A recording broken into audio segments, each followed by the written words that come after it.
విష్ణునా సదృశో వీర్యే సోమవత్ ప్రియదర్శన కాలాగ్ని సదృశ క్రోధే. క్రోధం కోపం వచ్చిందా కాలాగ్ని ఎటువంటిదో అటువంటి వాడు.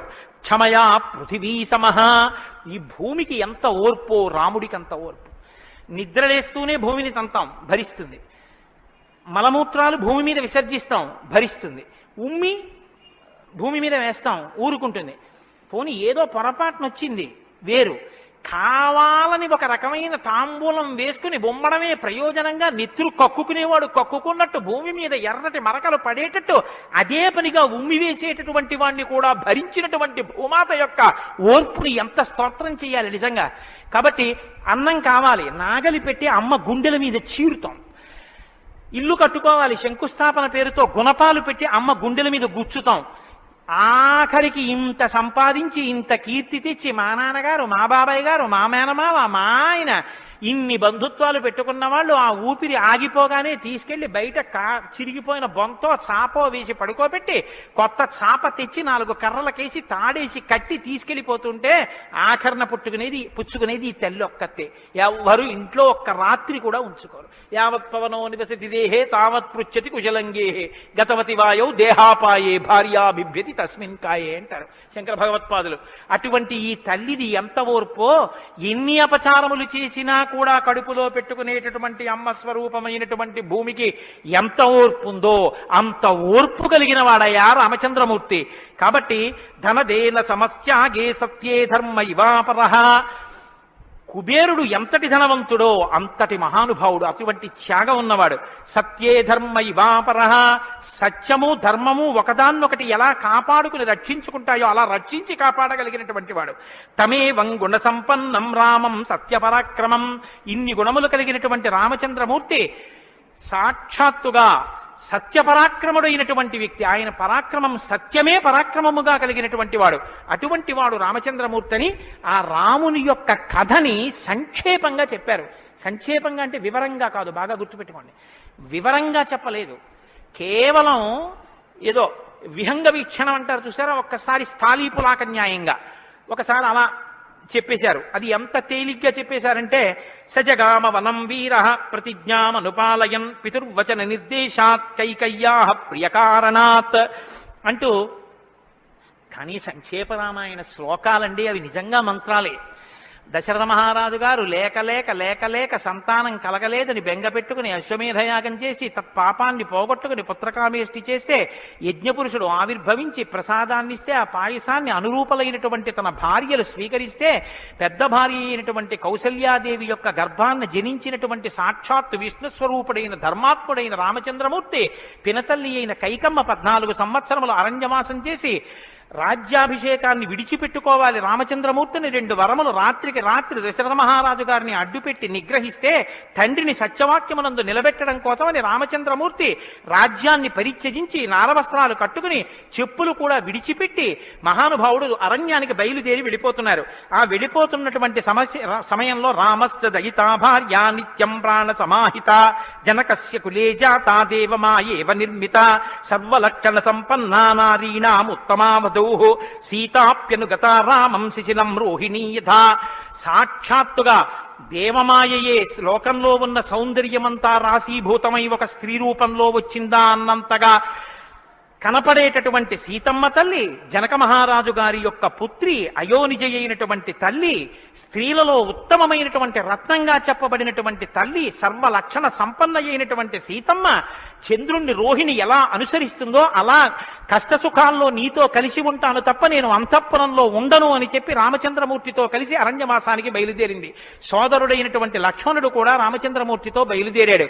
ముగ్గురు అరణ్యవాసం చేస్తున్నటువంటి సమయంలో చిత్రకూట పర్వతం మీద ఉండగా తనకి రాజ్యం కావాలని భరతుడు కోరకపోయినా తల్లి వరం చేత రాజ్యాన్ని పొందడానికి అర్హుడైన భరతుడు మేనమావ గారి ఇంటి నుంచి తిరిగి వచ్చేసరికి దశరథ మహారాజు గారు ప్రాణాలు విడిచిపెడితే నాకు ఈ రాజ్యం వద్దని భరతుడు శత్రుఘ్నుడితో వశిష్ఠుడితో తల్లులతో కలిసి చిత్రకూట పర్వతం దగ్గరికి వెళ్ళి అన్నా రామా నాకొద్దు, ఈ రాజ్యం నువ్వే తీసేసుకోమని ఎంత నిగ్రహించినా ధర్మాత్ముడు సత్యవాక్య పరిపాలకుడైనటువంటి రామచంద్రమూర్తి నా తండ్రిని సత్యంలో నిలబెట్టడం కోసం నేను ఈ వనవాసానికి వచ్చాను తప్ప నాకు ఈ రాజ్యం అక్కర్లేదని స్వీకరించడం మానేసి తన పాదుకలను తీసుకెళ్లి భరతుడికి ఇస్తే భరతుడు పాదుకలను పట్టుకుని నందిగ్రామానికి వచ్చి సింహాసనం మీద పెట్టి రాజ్యం చేస్తుంటే మహానుభావుడు చిత్రకూట పర్వతం మీదే ఉన్నట్టయితే వచ్చినటువంటి తల్లులు సోదరులైనటువంటి భరత శత్రుఘ్నులు జ్ఞాపకానికి వస్తారని చిత్రకూటాన్ని విడిచిపెట్టి దండకారణ్యంలో ప్రవేశించి ఉన్నటువంటి సమయంలో అక్కడ ఉన్నటువంటి రాక్షసులలో ఒకటి అయినటువంటి శూర్పణక వచ్చి రామచంద్రమూర్తి యొక్క తమ్ముడైన లక్ష్మణుడు లేదా సంక్షేప రామాయణం ప్రకారం రాముడంటే లక్ష్మణుడు చేసిన పని రాముడు చేసినట్టే,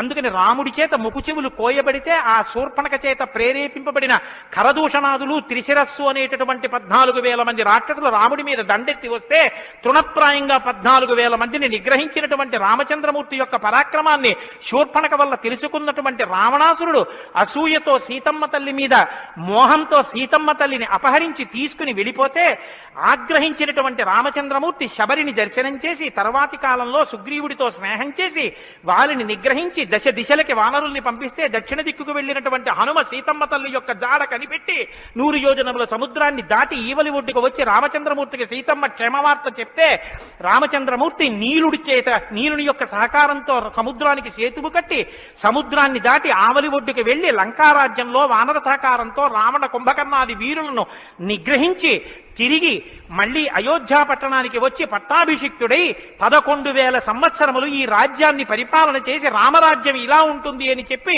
లోకానికి చాటి చెప్పిన వాడయ్యా రామచంద్రమూర్తి అంటేనే సంక్షేప రామాయణాన్ని కథారూపంగా శ్లోకరూపంగా నారద మహర్షి వాల్మీకి మహర్షిగా ఉపదేశం చేశారు. ఉపదేశం చేస్తే సంతోషించారు. ఆ రామరాజ్యం యొక్క గొప్పతనాన్ని 4 శ్లోకాలు వినకపోతే మనం దోషం చేసిన వాళ్ళం అవుతాం. ప్రహృష్టముదితో లోకస్తుష్ట పుష్ట సుధార్మిక నిరామయో హ్యరోగస్యా దుర్భిక్ష భయవర్జిత న పుత్రమరణం కించిత్ ద్రక్షంతి పురుషః క్వచిత్ నార్యాశ్చా విధమా నిత్యం భవిష్యంతి పతివ్రతాః న చాగ్నిభయం కించిత్ అప్సుమజ్యంతి జంతవః న మాతజం భయం కించిత్ నాపి జ్వరకృతం తథా న చాపి క్షుద్భయం తత్ర న తస్కర భయం తథా నగరాణి చ రాష్ట్రాణి ధనధాన్యయుతాని చ నిత్యం ప్రముదితాః సర్వే యథా కృతయుగే తథా అశ్వమేధశతైర్రిష్ట తథా బహుసువర్ణకైః. రామచంద్రమూర్తి రాజ్యం చేసేటటువంటి కాలంలో కొడుకులు మరణిస్తే పెద్దవాళ్లైనటువంటి వాళ్ళు పిల్లలకి ప్రేతకార్యం చేయడం అన్నది లేదు. స్త్రీలు విధవలై భర్త మరణిస్తే జీవించవలసినటువంటి దౌర్భాగ్యం లేదు. అందరూ పసుపు కుంకాలతో భర్త చేతుల మీద వెళ్ళిపోయేవారు. ఎక్కడ అగ్నిభయం ఉండేది కాదు. జంతువులు నీళ్లలో మునిగి మరణించడం అనేటటువంటిది ఉండేది కాదు.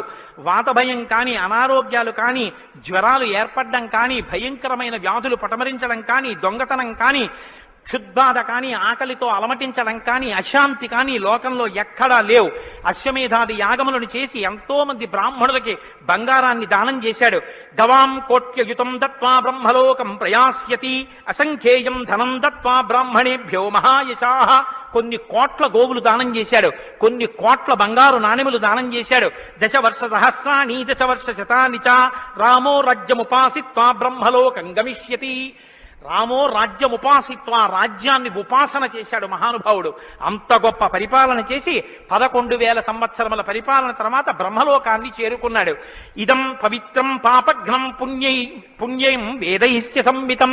ఈ రామాయణ కథ ఉన్నదే, ఈ రామాయణ కథ పాపములన్నింటినీ పోగొడుతుంది. ఇది వేదములతో సమానమైనది. యప్పటే రామచరితం సర్వ పాపై ప్రముచ్యతే. ఎవరు ఈ రామ కథని వింటున్నారో వాళ్ళకి సర్వ పాపములు తొలగిపోతాయి. సత్యం సత్యం పునఃసత్యం, ఇందులో అనుమానమేమీ లేదు.